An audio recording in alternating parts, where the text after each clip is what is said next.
c'est que les animateurs ont réussi à remettre certaines faussetés dans la boîte. Il y en a eu quelques-unes des faussetés. Oui, ils nous ont quand même donné beaucoup de matière, malgré effectivement les corrections répétées des animateurs. Pour vous donner une idée, quand même, le Washington Post, sous la présidence Trump, a dénombré 30 000 faussetés, 30 000 imprécisions ou 30 000 mensonges, et une trentaine lors du dernier débat. On va commencer tout de même par Kamala Harris, parce qu'elle aussi a été un peu excessive ce soir, à commencer par une déclaration au départ sur cette taxe nationale que Donald Trump voudrait instaurer sur les produits. C'est imprécis parce qu'il s'agit plutôt de tarifs douaniers que l'ancien président voudrait instaurer, notamment sur les produits en provenance de Chine. Le chiffrer à 4 000 $ par année, ce fardeau sur les familles, c'est un peu difficile à vérifier. Elle a aussi dit également qu'elle a hérité avec Joe Biden du pire taux de chômage depuis la Grande Dépression. En fait, le taux de chômage était aux États-Unis à peu près 15% au début de l'année 2020 et il était retombé, quand les démocrates ont gagné la présidence, il était retombé déjà à 6,5%. Donc là aussi, c'est un peu excessif. Et puis, elle a dit ils vont surveiller grossesse et fausses couches. Tout ça, c'était dans le débat sur l'avortement et sur le rôle que pourrait avoir le Project 2025, cette feuille de route ultra-conservatrice que l'on attache à Donald Trump, mais de laquelle il essaie de se distancier.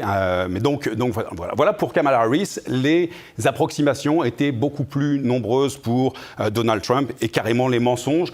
Commençons notamment par exemple avec ils veulent exécuter les démocrates, les bébés après la naissance. C'est évidemment faux, c'est un crime dans chacun des États des États-Unis. Il faisait référence au gouverneur de Virginie qui, en fait, ce qu'il avait dit, ce gouverneur, dans une entrevue à la radio, c'est que dans certains cas extrêmes, quand le fœtus n'est pas viable à la fin de la grossesse, eh bien, il y aurait une discussion avec la mère, mais en aucun cas il est question de tuer évidemment des nouveau-nés.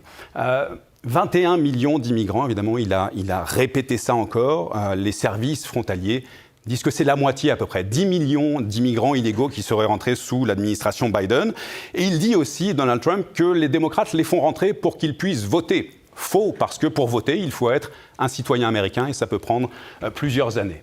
Évidemment, ils mangent des chiens, des chats. Ça aussi, vous l'avez dit à plusieurs reprises, c'est dans ce débat sur les immigrants illégaux. Ça fait référence à quelque chose qui est parti sur les réseaux sociaux à partir d'une photo dans l'Ohio. C'était à Columbus, Ohio d'ailleurs, pas à Springfield, comme il y a toujours une racine. C'est intéressant, Mathieu, ce que vous dites, parce que dans ces mensonges ou exagérations, les gens souvent prennent un petit élément qui peut être vrai dans certains cas, et là, à partir de là, on extrapole et on dit n'importe quoi. Là. C'était parti d'une photo où on voyait un homme avec un canard à la main, donc à Columbus. Et il y a eu effectivement ensuite des vox pop, comme on dit dans le jargon à la télévision, et Donald Trump s'est appuyé là-dessus en disant « je l'ai vu à la télévision, des gens ont dit qu'ils ont pris leur chien, etc. » C'est évidemment faux.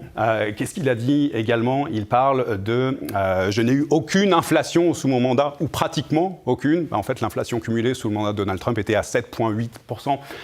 Je n'ai pas perdu les élections de 2020, évidemment, il insiste encore lourdement là-dessus, c'est un mensonge éhonté. Et il a dit à Kamala Harris, vous avez négocié avec Vladimir Poutine.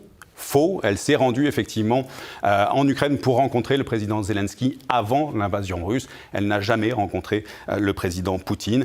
Ce ne sont que quelques-unes des approximations, quelques-uns des mensonges qui ont été entendus ce soir. Je vous invite à en lire d'autres. Demain, il y en aura bien d'autres. Probablement qu'on atteindra aussi